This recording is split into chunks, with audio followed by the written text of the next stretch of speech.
Aquilo que está morto, Deus pode trazer vida. E talvez aquilo que nem existe na sua vida, na sua casa, e você percebe que é vontade de Deus, Ele também pode chamar a existência. Por isso, vamos manter a esperança. É também a palavra do Papa Francisco. Eu já começo trazendo a palavra do Santo Padre. Ele diz assim: não deixe que ninguém tire a sua esperança. Eu falo para você da família Canção Nova, falo para você que nos acompanha talvez hoje pela primeira vez.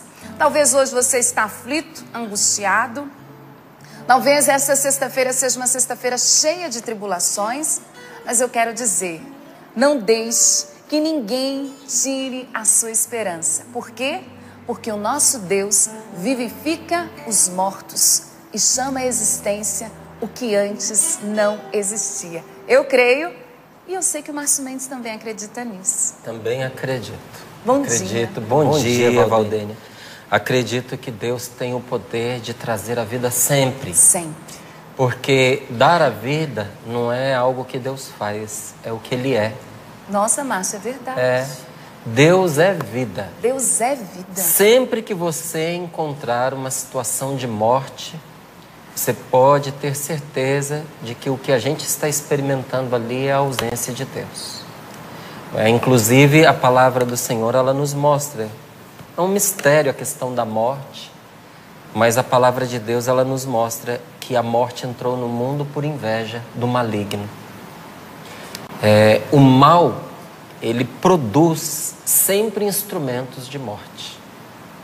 Nosso Senhor veio para nos libertar e dar a vida. Por isso que a palavra de Deus nos diz que foi para que eu e você e cada um de nós estivéssemos livres, fôssemos livres, que Cristo nos libertou. Este dia pode e deve ser um dia de vida abundante para nós. Amém.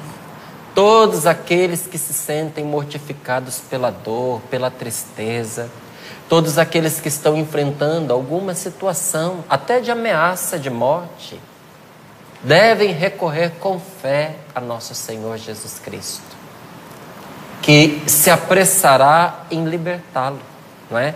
Eu ponho aqui à sua disposição a palavra de Deus, que está em Filipenses, capítulo 2, versículos do 12 ao 14, e enquanto isso até conto para você um testemunho que eu recebi na semana passada. Filipenses capítulo 2, versículos do 12 ao 14, porque eu me lembrei agora quando disse que devemos recorrer a Deus quando nos sentimos ameaçados de morte. Há um tempo atrás, eu comecei a divulgar aqui no nosso programa a medalha das duas cruzes. E fui explicando toda a força de oração, toda a força de libertação que está contida na oração desta medalhinha. Ela se chama Medalha das Duas Cruzes, eu vou te mostrar aqui. Porque na frente nós temos uma cruz, tá certo? Olha aqui, vou colocar de uma forma que você possa ver e vou virar para que você veja também. E do outro lado você também tem aqui, olha, a cruz, de um lado e de outro. Nesta face, nós temos junto com a cruz a oração do exorcismo em latim.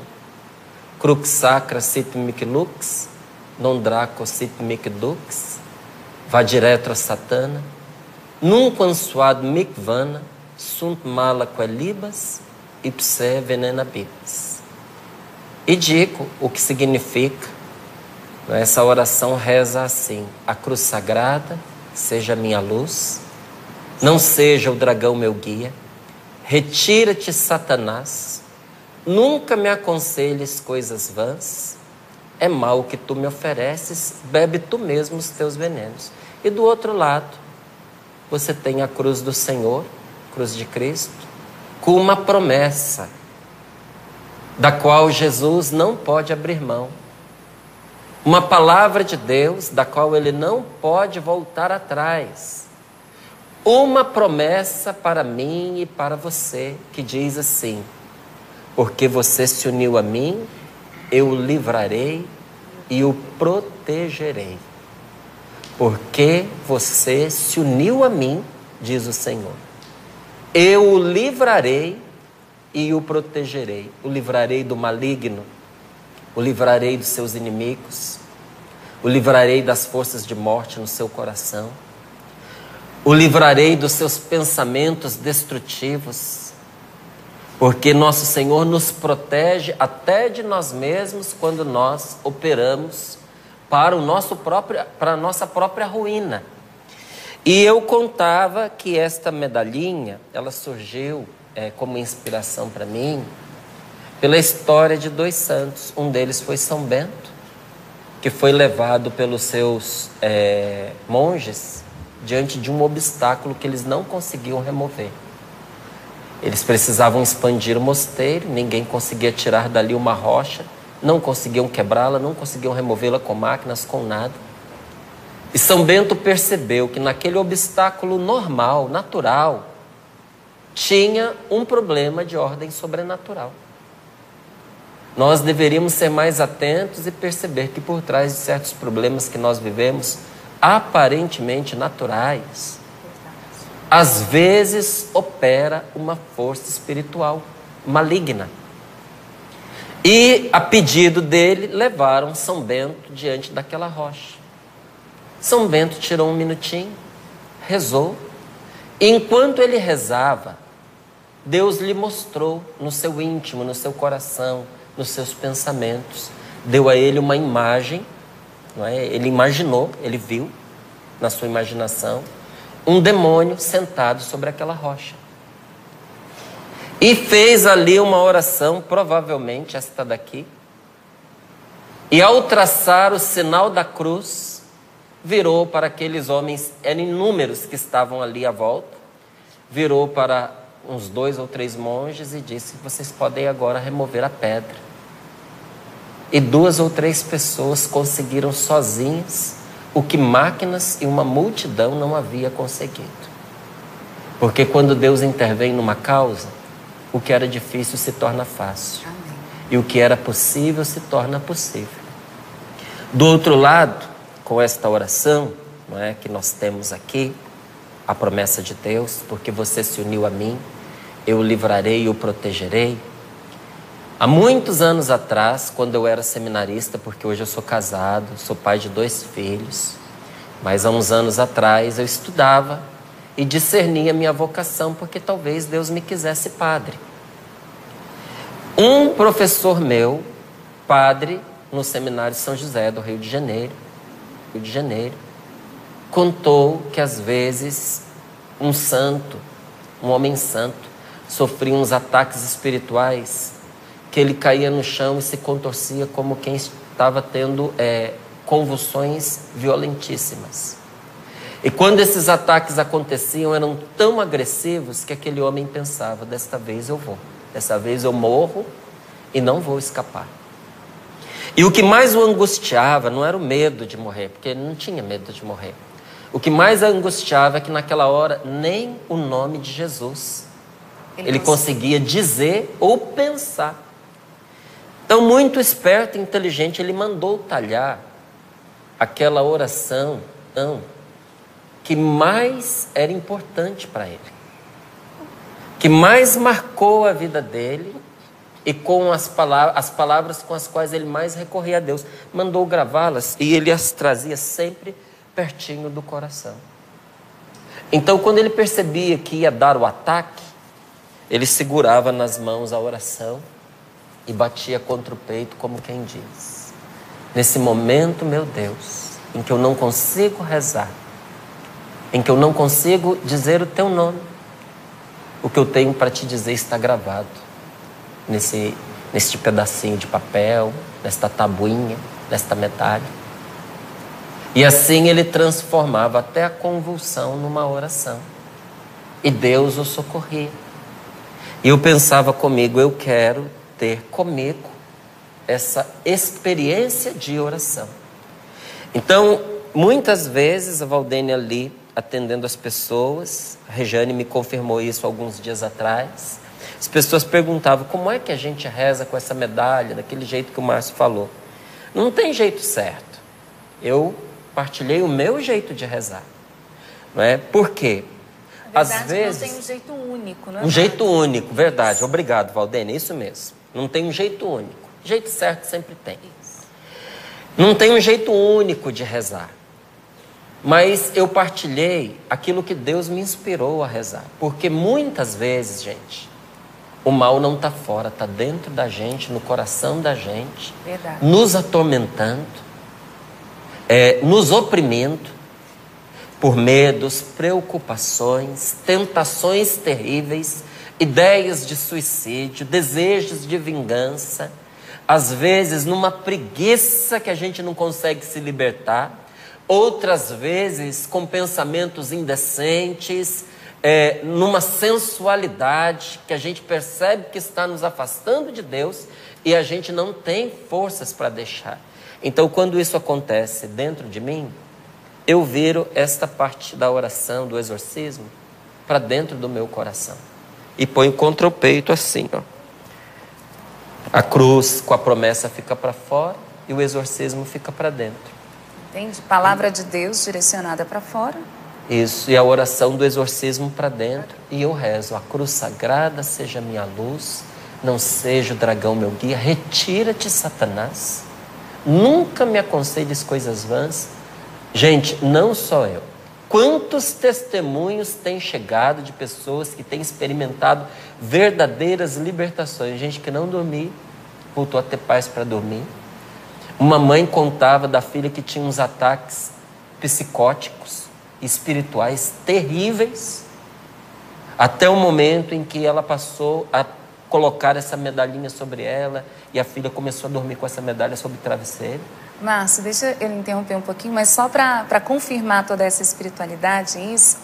Quarta-feira veio a Gisele, quero mandar um abraço para ela, inclusive, ela é nossa colaboradora, trabalha aqui na loja Canção Nova, e ela disse assim que todos os colaboradores receberam a medalha das duas cruzes. Nossa, que bom. E aí, mas ela falou assim que no início, ela falou assim, será que não é um pouco, não sei, não tem essa espiritualidade, não tem esse costume, acho que para mim vai ser um pouco supersticioso o uso. Mas estava abençoada, ela ganhou de presente, com muita gratidão, acolheu e colocou a medalha. E ela foi de férias. E o menino dela, no local onde eles estavam, ele não dormia. Tinha pesadelos horríveis, horríveis, horríveis. E ela disse que se recordou de toda essa espiritualidade contida na medalha das duas cruzes que ela tinha recebido. Mas ela falou assim, que na hora, ela falou, meu Deus, se eu tivesse uma água benta, alguma coisa para dar, porque esse menino chora de soluçar. E ela disse assim, não tinha o que consolasse. Nem os braços da mãe consolavam o menino. Tamanho era o assombro dele diante dos pesadelos. Ela disse assim, a gente está de férias, como é que nós vamos fazer, né? Passar as férias inteiras assim. E ela falou, se tivesse uma água benta, eu dava para esse menino. E na hora, ela se recordou que a cruz é também um sacramental, tanto quanto uma água abençoada. Sem dúvida nenhuma. E ela falou assim, eu tirei do meu pescoço e coloquei. E ela falou que foram as férias mais tranquilas. Quarta-feira agora, ela veio pessoalmente aqui no departamento de jornalismo para me dizer, ela falou, Val, não tiro mais, tomo banho com a minha, fico o tempo todo, adquiri para a família toda, presenteei aos nossos amigos, porque ela disse assim, realmente existe um poder de Deus contido nessa espiritualidade. Com certeza. E aí na semana passada, lá no comecinho da semana, uma família de Brasília entrou em contato comigo para contar. O senhor, o pai de família, tinha um inquilino que há mais de um ano não pagava o aluguel. Mas o problema não era esse. O problema é que essa pessoa transtornava todo o ambiente onde ele estava. E todas as vezes que o senhor ia lá para cobrar o aluguel, além de ouvir coisas muito impróprias, foi avisado por algumas pessoas que aquele moço que ali estava, já estava articulando com outras pessoas o assassinato dele. Nossa, porque sério? É muito sério. Porque ele se sentia incomodado com as cobranças do aluguel, estava ressentido com isso. O proprietário não tinha como não cobrar, porque todos ali pagavam. Então isso gerava um problema para ele, inclusive se não cobrasse.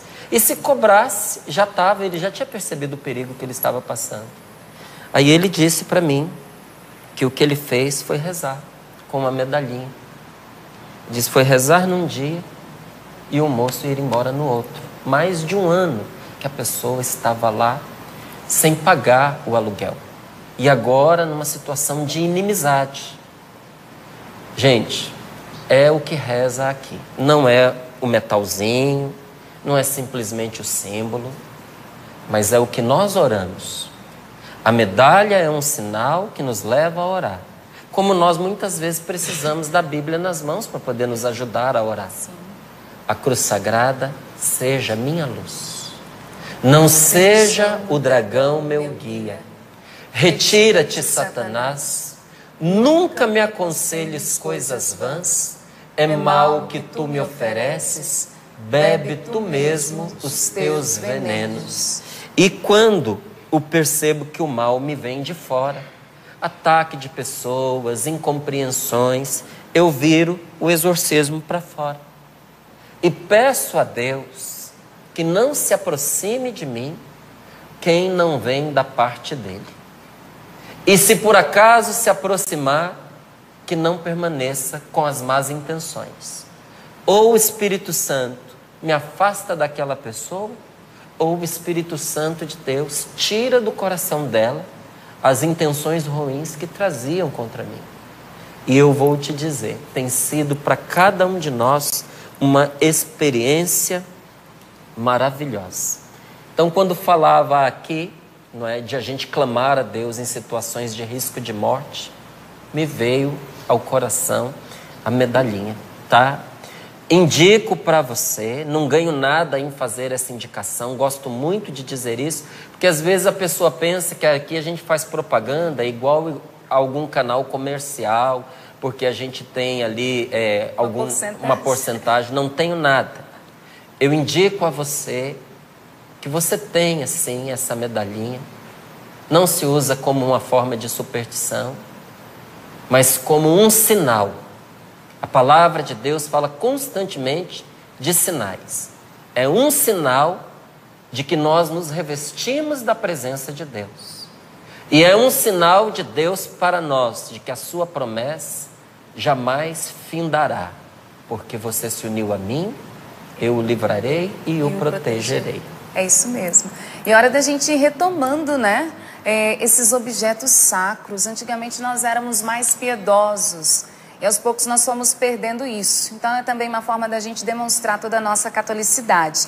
Eu tenho aqui em mãos, não vou ler hoje, mas eu tenho vários pedidos de oração aqui em minhas mãos. Mas esses de maneira especial, Márcio, quero falar para quem está em casa também, são testemunhos relacionados à medalha das duas cruzes. Então hoje nós vamos ler alguns, mas se você tem, você pode enviar para nós, tá ok?